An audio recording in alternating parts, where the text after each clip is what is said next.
All right, interesting story here. It is a curious change to the language on Hillary Clinton's website.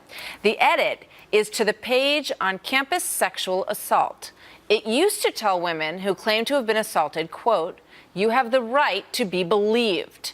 And then this happened. You recently came out to say that all rape victims should be believed, but would you say that about Johnita Broderick, Kathleen Wiley, and or Paula Jones? Should we believe them as well? Well, I would say that everybody should be believed at first until they are disbelieved based on evidence.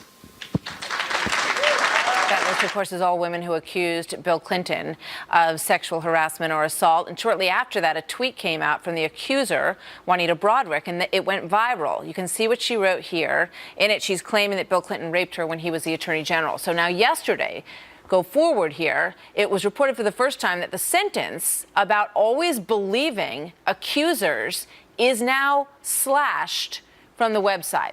So let's talk about this and the political meaning of it, if there is any. Alexandra Smith, College Republican National Committee Chair, and Jessica Tarlov, Democratic pollster and strategist and senior political analyst with Schoen Consulting. Welcome to both of you. It's good to have you here. Good so morning. it raises the question, Jessica, let me start with you, whether or not Hillary Clinton is a hypocrite on this issue. It does raise that question, and that's certainly what Republicans want to make of this. I personally think it was a mistake to strike that from the website. This is something that obviously has been bubbling since the 90s, and we all know that this election is not about the 1990s. They've litigated this over and over again, and it's not going anywhere as an issue. So I do think that that was a mistake, an error in judgment on the part of the Clinton campaign, and I would be happy if they would put it back there. I think that her response, which was touted as being awkward at the end of 2015 when she said that everyone has a right to be believed until the facts prove something else, I think was the correct response there, to be discussing assault, because we obviously, innocent until proven guilty, but obviously everyone does have a right to be believed in the first place. So I think that should come back onto the website. Alexandra, what do you think about the change to the website?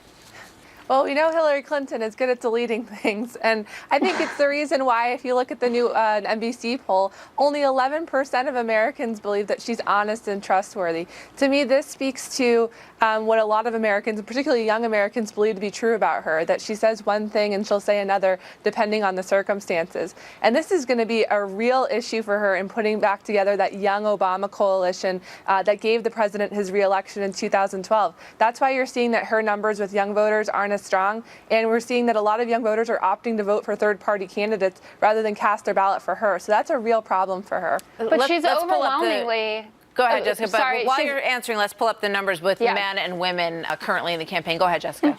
No, I was just going to say, I take Alexandra's point, of course, but she's winning overwhelmingly with millennial voters, and part of that is that her opponent is Donald Trump, and I think if it was anyone else, it would be closer. But she's on a pathway to a historic win with women. She's up 23 points, and she's winning college education. It's true. But you're shaking your head, but it's true. College-educated white women who Mitt Romney won, and now she's winning them, and Trump is only up plus 10 with men. So I understand the case that you're making here, but the numbers don't support it. One of the reasons that I bring this up, and as I said, the change actually happened a few months back, but it was just reported for the first time yesterday, and we're getting into debate season, and I would imagine that a question somewhere along these lines is going to come up at these debates, because Hillary Clinton and the Democratic Party have talked so much about the war on women, and it has helped them with the support that they're getting from women, and yet there are these contradictory things in Hillary Clinton's past that are perhaps, and everyone has said from the beginning, Donald Trump is willing to go there against her and against their past in a way that other candidates are not. So, Alexandra, do you expect that that's going to happen?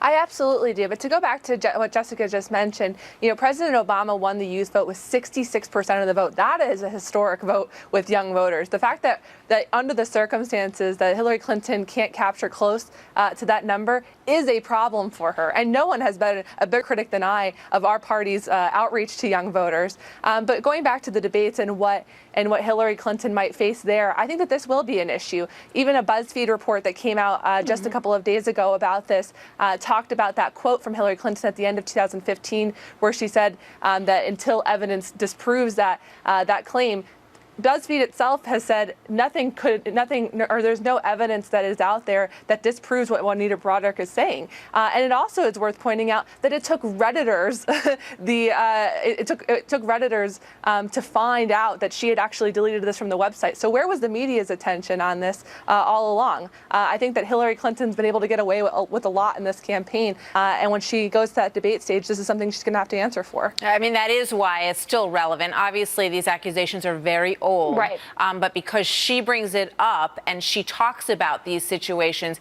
and that people do deserve to be believed, that's, she brings it back into the conversation. No, Jessica? Yeah, I mean, that's a difficult line to toe because obviously we know that this is something that went on between her and her husband, the alleged rape, and Juanita Broaddrick. This is not what happened between Hillary Clinton and Juanita Broaddrick. I know that there was the threatening comment where she said, "I so appreciate all you do for Bill," but then as we move through time, obviously, Ken Starr didn't find her to be a credible witness. She signed an affidavit saying that it didn't happen, and there are all sorts of holes in the story here. Though, as the BuzzFeed article pointed out, it's hard not to be troubled by the story that Juanita Broaddrick tells, and she seems like a very genuine person. So there are difficulties on either side here. But again, I go back to it should not have been deleted from the site, and it is important to secure that millennial vote and the female vote. But I would, again, redirect everyone to the numbers here. She's not struggling at all in these areas, and I'm not sure this is going to have a great impact. All right. Thank you very much to you both, Alexandra and Jessica.